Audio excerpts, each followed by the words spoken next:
get stopped for photos every time I'm online for the Snow White ride, and I have to pretend like, oh God, well, crazy that we're in front of this. Wait, how often are you in line for the Snow White ride?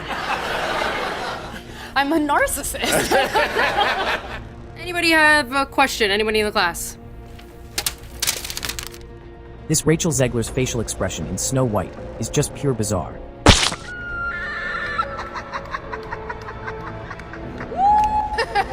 Weird. And to everyone who hates when I win, the winged victory came to the Louvre in pieces, and people still line up to see her. And I can only hope that despite my flaws, and despite my cracks and my breaks, and there are many of them, that at every premiere and everything I do, people will wait in line to see. It sounds like you're one of the only ones there, just like Rachel Zegler, as it turns out, and we part with this video of Rachel Zegler alone in a theater watching herself.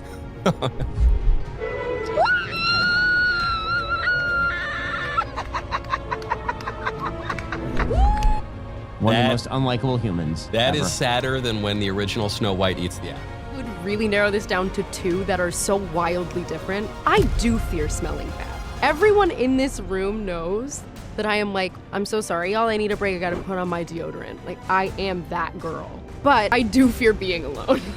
Rachel Zegler has completely gone off the radar, and it happened right after reports came out that Disney might actually be asking her to pay up for Snow White's massive flop. She used to be called Hollywood's next big star, but now she's gone. Not just from social media or events, she's reportedly left the country altogether. Sources say she quietly hopped on a plane and flew to Dubai, and that's when rumors really kicked off. Is she taking a mental health break, or is she avoiding something more serious? And the timing? Yeah, it's a little too perfect.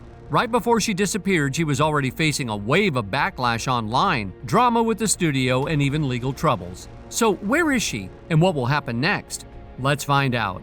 You've told me before that your version of Snow White is different, and it's more of a 2022 version of Snow White.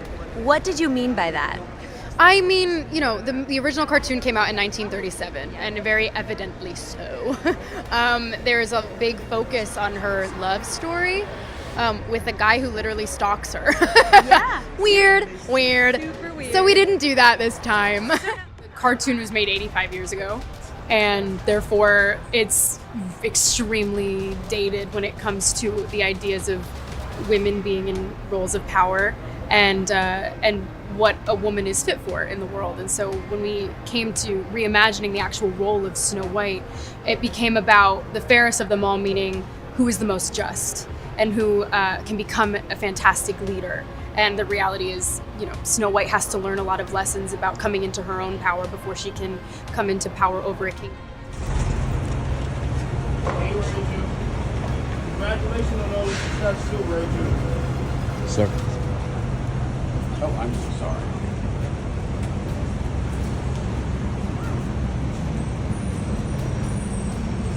Rachel, you got time to sign some autographs for us, Rachel? Rachel, please. Rachel, you got time to sign some, Rachel? Maybe on the way out? Hard. And it's lonely. It's very lonely. I just know that if that loneliness can exist, so can other things, and I will be okay. I never want it to come off as me being ungrateful for the opportunities I have. I can also be having the greatest time and simultaneously wishing people would stop sending me death threats. Right. Every time that a celebrity gets like one DM that says KYS, they're like, I'm getting death threats! Someone save me, but not a prince! Don't anybody but a prince. Don't you dare save me. She like when somebody, she's like, I'm getting these death threats, and the cops were like, well, save yourself. Like, yeah, you're a girl I saw boss, that. aren't you? I saw that interview. Save yourself. You'll be fine. Behind the scenes, Disney executives were panicking. They were supposedly looking into morality clauses and even canceling her future paychecks when, boom, she vanished. No interviews, no statements, no last-minute apologies on the red carpet, just gone. This whole thing got even messier after word got out about a secret emergency meeting at Disney headquarters. Insiders say that meeting was all about her. They were trying to figure out if her past comments, interviews, and political posts crossed a legal line. And if that's the case, Disney might actually be trying to hold her responsible for the movie bombing at the box office. But that's not where it ends. I'm a narcissist. The original cartoon came out in 1937, and very evidently so. Okay. There's a big focus on her love story with a guy who literally stalks her. Weird. And then it became like, I will elbow everyone out of the way to play the part. That people will assume is a love story just because like we cast a guy in the movie, Andrew Burnap. All of Andrew's scenes could get cut. Who knows? It's Hollywood, baby. I say, if I'm gonna stand there 18 hours in a dress of an iconic Disney princess, I deserve to be paid for every hour that it is streamed online. And we absolutely wrote a Snow White that is not going to be saved by the prince. She's not going to be saved by the prince, and she's not going to be dreaming about true love. She's dreaming about becoming the leader she knows she can be. Gone viral. It's gone viral. We're about Has to get it? viral. Oh, I hope so. not. I hope so. Oh God, okay. We're vibing already. Okay, This is great. Opposites attract, let's go. Guys, congratulations on the movie. So let me put my coffee down. There you Oh go. my god. So it's not annoying. I know. Sorry, just one. What have I done? All right. Helen Mirren, are we good to go? We're good to go. Wonderful, great. I had no idea what I was auditioning for when I auditioned. So it's a kind of a hilarious question to say, like, what drew you to the material? Is that, like, I didn't realize that I was reading lines with Dopey. It said, like, Jeff and Amy were reading lines. Zegler's team claims she's just taking time off, but fans online aren't buying it. People notice she deleted a bunch of posts on Instagram, wiped out tweets, and cleared her schedule. That's led to even more theories. Maybe she's not just avoiding the media, maybe she's avoiding something bigger, like legal trouble. Meanwhile, things at Disney sound like a total mess. According to leaks, the executives didn't expect Snow White to crash so hard. With over $250 million poured into the production and marketing, this might be one of the company's biggest losses ever. And then came one of the wildest rumors. Disney might actually be thinking about making Zegler give back part of her paycheck. There's reportedly a huge debate going on behind closed doors. Some believe she broke her contract during the press tour, especially because some of her viral comments were seen as mocking the very movie she was promoting. One insider claimed a Disney executive said she ruined a billion-dollar legacy with a single interview. And apparently, nobody in the room disagreed. Now, about that apology she posted online, well, it might not have even been hers. Insiders say it was written by Disney Crisis Team, and she was told to post it as is. The tone felt cold and overly polished, and for fans who were already upset, it didn't feel real. It came off more like a scripted PR move than an actual apology. The people online weren't having it. People didn't buy the apology at all. It felt cold, corporate, and robotic. Instead of sounding sincere, it came off like a copy-paste job from some celebrity PR playbook. Reddit and Twitter users went into full detective mode, breaking down the wording and comparing it to other crisis statements. A lot of them said it only proved what they had already suspected. Rachel wasn't calling the shots, Disney was. And rather than calming things down, the apology just made things worse. The divide got even deeper. Behind the scenes, things haven't been easy for Rachel. According to insiders, she's been an emotional wreck, crying, stressed, and completely overwhelmed by how fast the internet turned against her. Meanwhile, Disney's attempt at damage control may have actually backfired, making them look more focused on controlling the narrative than actually being real with audiences. Honestly, I'm embarrassed of this because I chose a filter that made me look pink as hell. But you thought you did something. You thought you did something by pointing out that I, like every other person on planet Earth, use filters on my photos. But you know what you really got? Embarrassed. Let me tell you why this is embarrassing. It's because in this photo, I'm still an olive-toned queen. You don't have to give me any more racial identity confusion than I already have. Let me tell you something. Soy una latina orgullosa. Y tengo muchos privilegios, porque tengo piel clara. But I will never try to bait people by pretending that I look different than I do. Shouldn't even have to explain myself, but go pick on someone else who's actually doing harm by race fishing. At this point, the big question isn't whether Snow White flopped. We already know it did. The real question is, can Rachel bounce back? And honestly, will Disney even let her? Sources say her inner circle is scrambling. They're doing everything they can to fix the situation, but things aren't looking great. People close to her say morale is low and the team is split. Some are pushing for a comeback, maybe a redemption arc or rebranding move. Others think it's time for her to lay low, maybe even disappear from the spotlight for a year or more. And this is wild because not that long ago, she was supposed to be the next big Disney star. There were plans for sequels, spin-offs, global partnerships, you name it. She was going to be the face of Disney's live-action future. Industry pros thought she'd be the next global icon. I had no idea what I was auditioning for when I auditioned. So it's a kind of a hilarious question to say, like, what drew you to the material? Is that, like, I didn't realize that I was reading lines of Dopey. It said, like, Jeff and Amy were reading lines.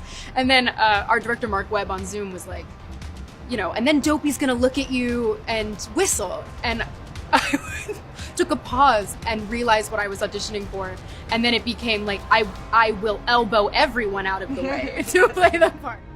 But that future, it seems to have completely unraveled fast. Insiders are now calling it a full-blown crash and burn. And while fans and media keep dragging her, the pressure's clearly getting to her. Reports say the emotional weight of it all is building up. And with Disney still looking at a possible financial disaster from the film, this is far from over for her.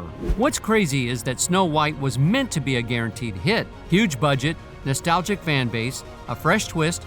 It had all the ingredients of a box office winner. Disney thought it would follow the success of Beauty and the Beast, The Lion King, and Aladdin, which all made billions. But instead of delivering that classic Disney magic, the movie apparently missed every mark. Critics felt the remake tried way too hard to be different. In trying to modernize the story, they lost the heart, the emotion, the timeless charm that made the original Snow White so special. Instead of bringing the magic back, the new Snow White ended up pushing away the very people it needed, those lifelong Disney fans who grew up with the story and hoped to pass it on to the next generation. But what they got was something completely different, a film that felt distant, overly political, and honestly, kind of soulless. We spent 1 minute on Snow White and how it totally imploded at the box office this weekend. It was so delicious. The thing they spent $170 million to make the thing, and it had the lowest opening, under $50 million, of any of these live action Disney remakes that they've ever had. Even the one that was their worst, Dumbo, did better than this has done. And they postponed the release of this thing, Ben, for a year because their star, Rachel Zegler, was so unlikable, told all Trump supporters that they could fuck off, excuse me, but she did. That was just in November. They didn't even know she was going to do that one. Said she hated Snow White, mocked the fact that there was a prince and that she falls in love as opposed to leaning into her own power. We could go on.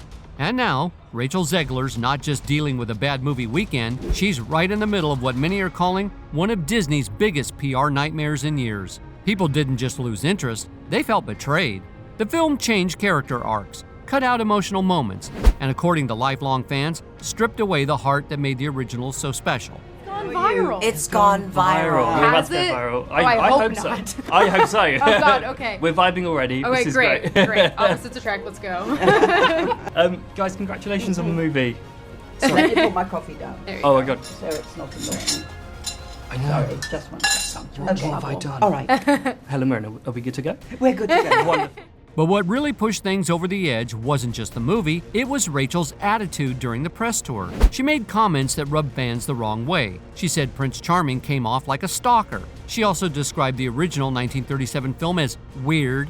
The way she said it didn't come across as thoughtful or respectful, it felt dismissive, like she was mocking the legacy she was hired to represent. And that's when the internet went wild. Hashtags like #boycott Snow White started trending. Every time a new interview dropped, it became instant viral content. Reaction videos, TikToks, fan edits, people were picking apart her words and expressions frame by frame. What started as disappointment turned into full-on outrage, especially from fans who just wanted a faithful, respectful remake.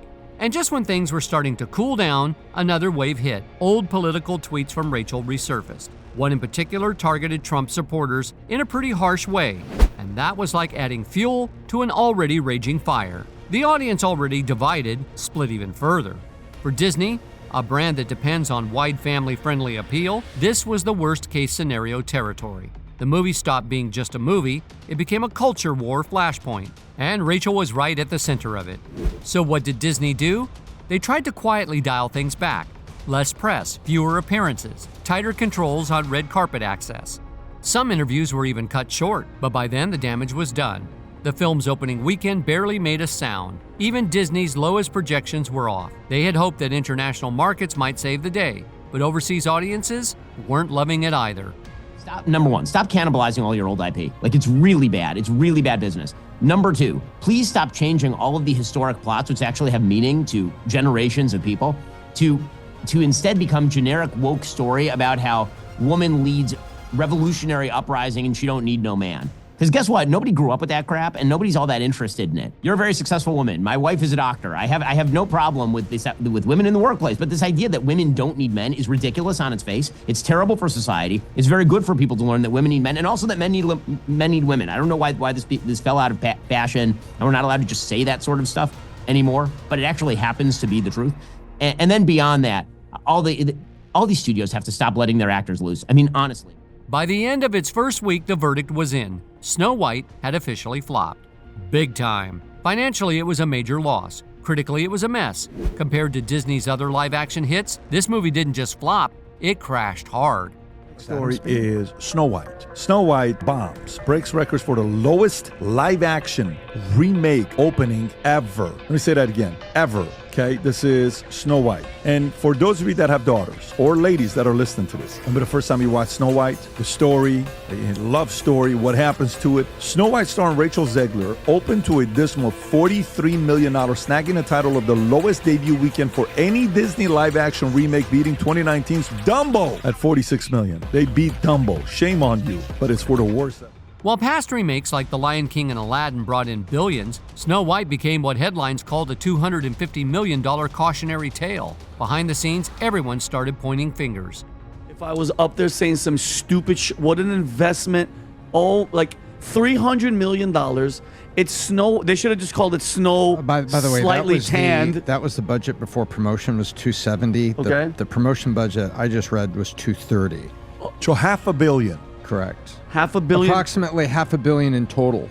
The review, by the way, 43% on Rotten Tomatoes. Umberto sent me this. 1.9 out of 10 on IMDb. And those, by the way, they weren't dwarfs. They were called bandits. So the Snow White doesn't, like... Some blamed the marketing team for not having a clear message.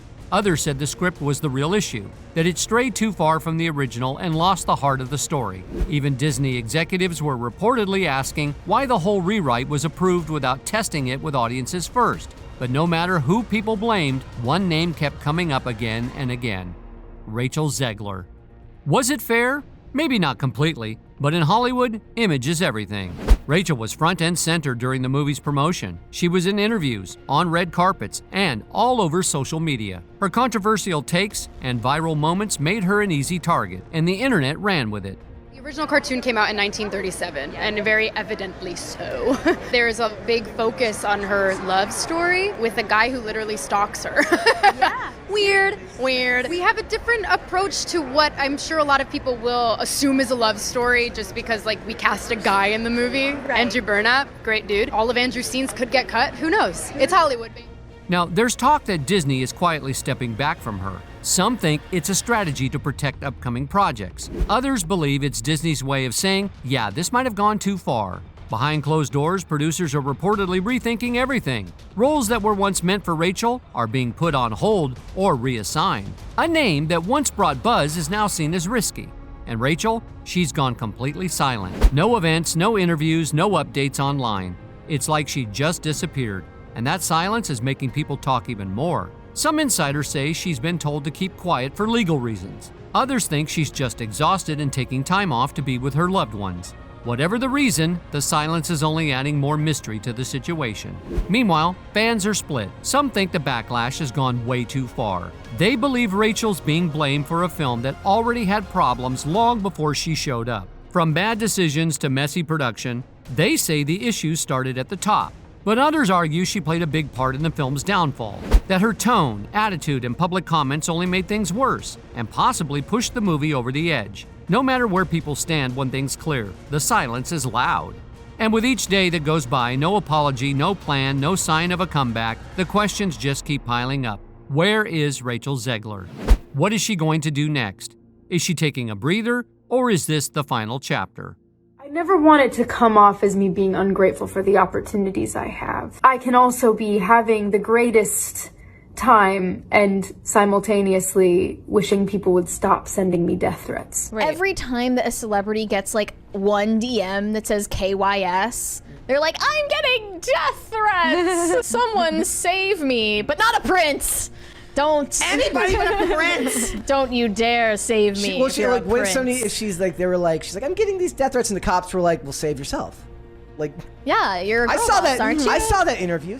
Because however this ends, it's going to say a lot about how Disney, Hollywood, and the fans handle star-driven flops in future. While the internet continues to drag Rachel Zegler, Joe Rogan and a bunch of others have taken the conversation in a different direction.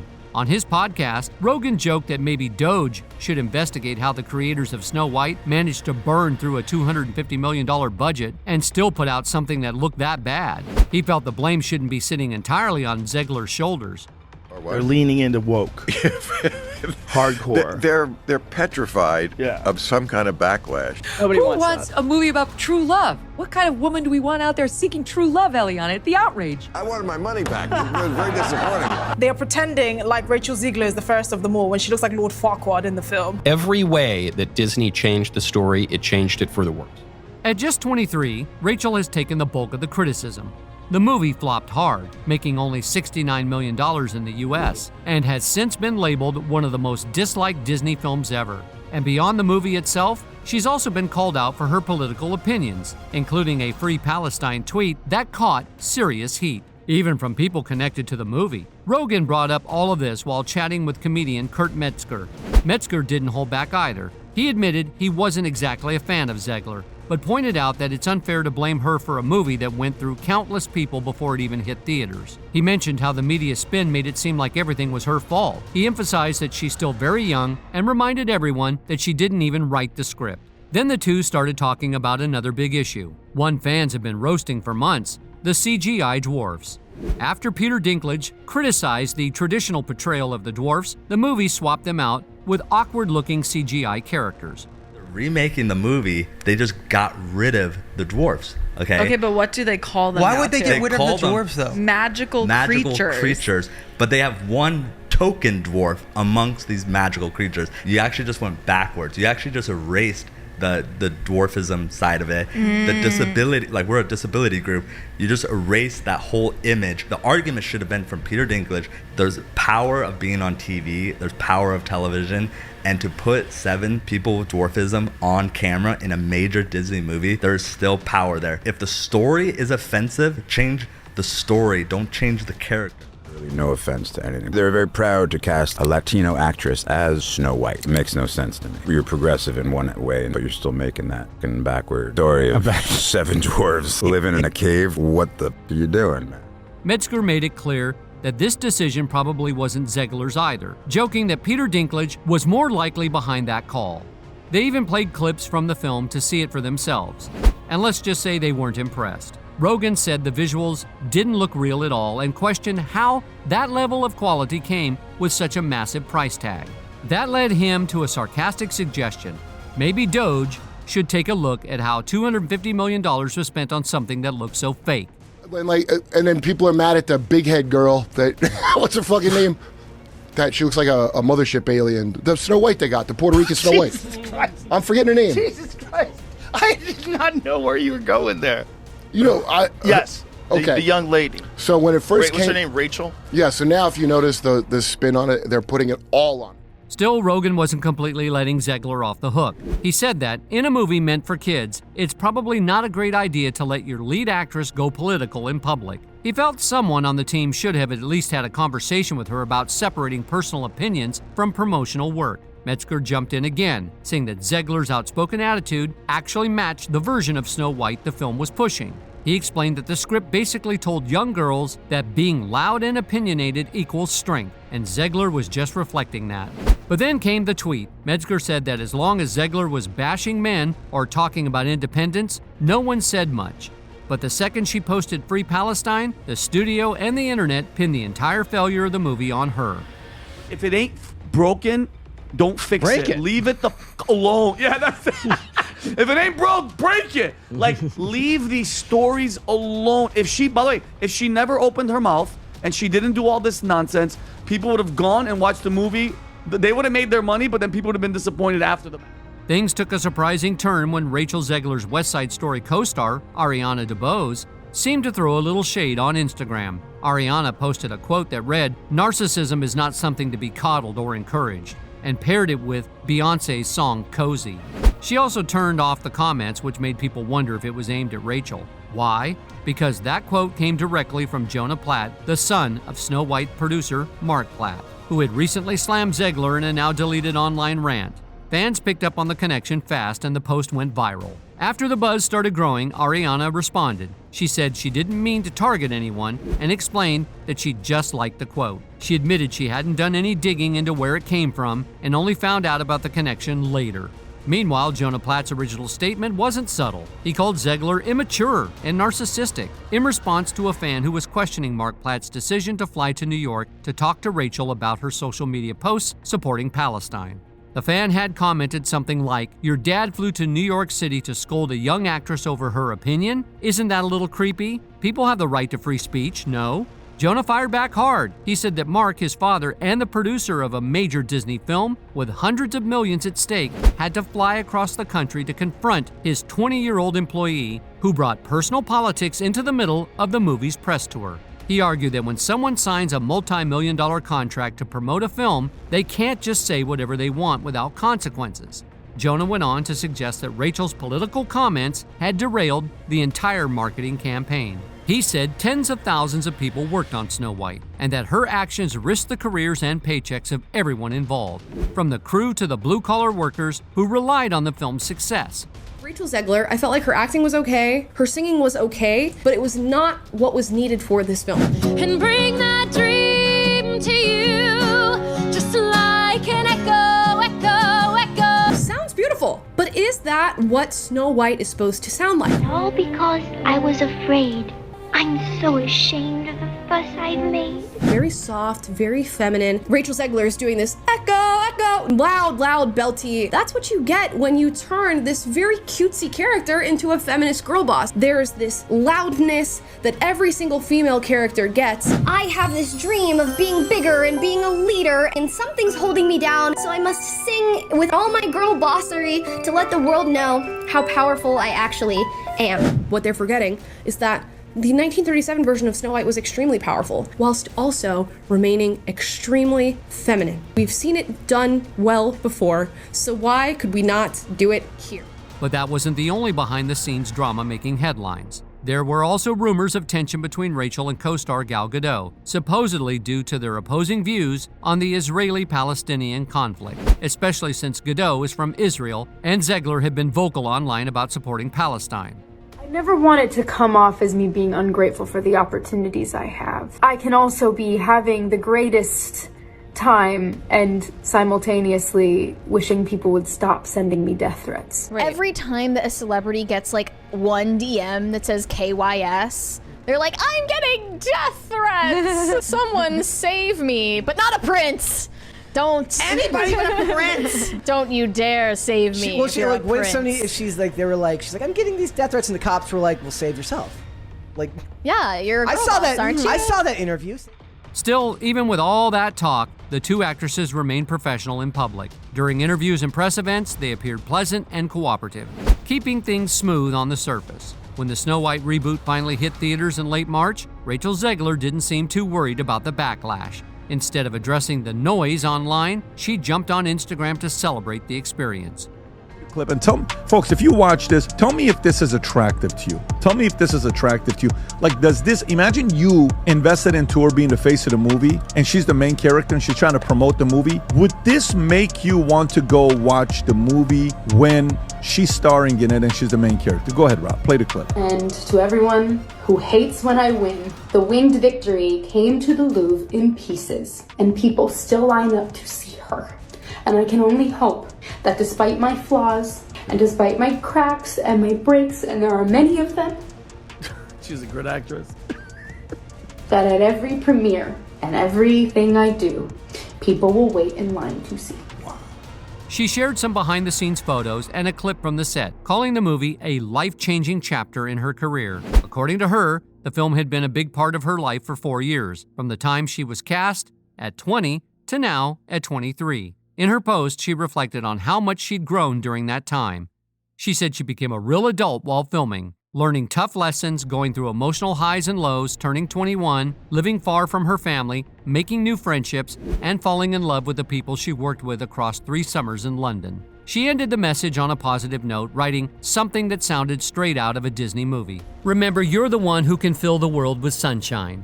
But while Zegler is staying quiet on the drama, everyone else is still wondering, is she stepping back to catch her breath, or is she really hiding from the fallout of one of Disney's biggest PR disasters? Let us know what you think in the comments. And if you want to keep following the wild ride of this Hollywood saga, don't forget to subscribe and hit that notification bell, because this story, yeah, it's far from over.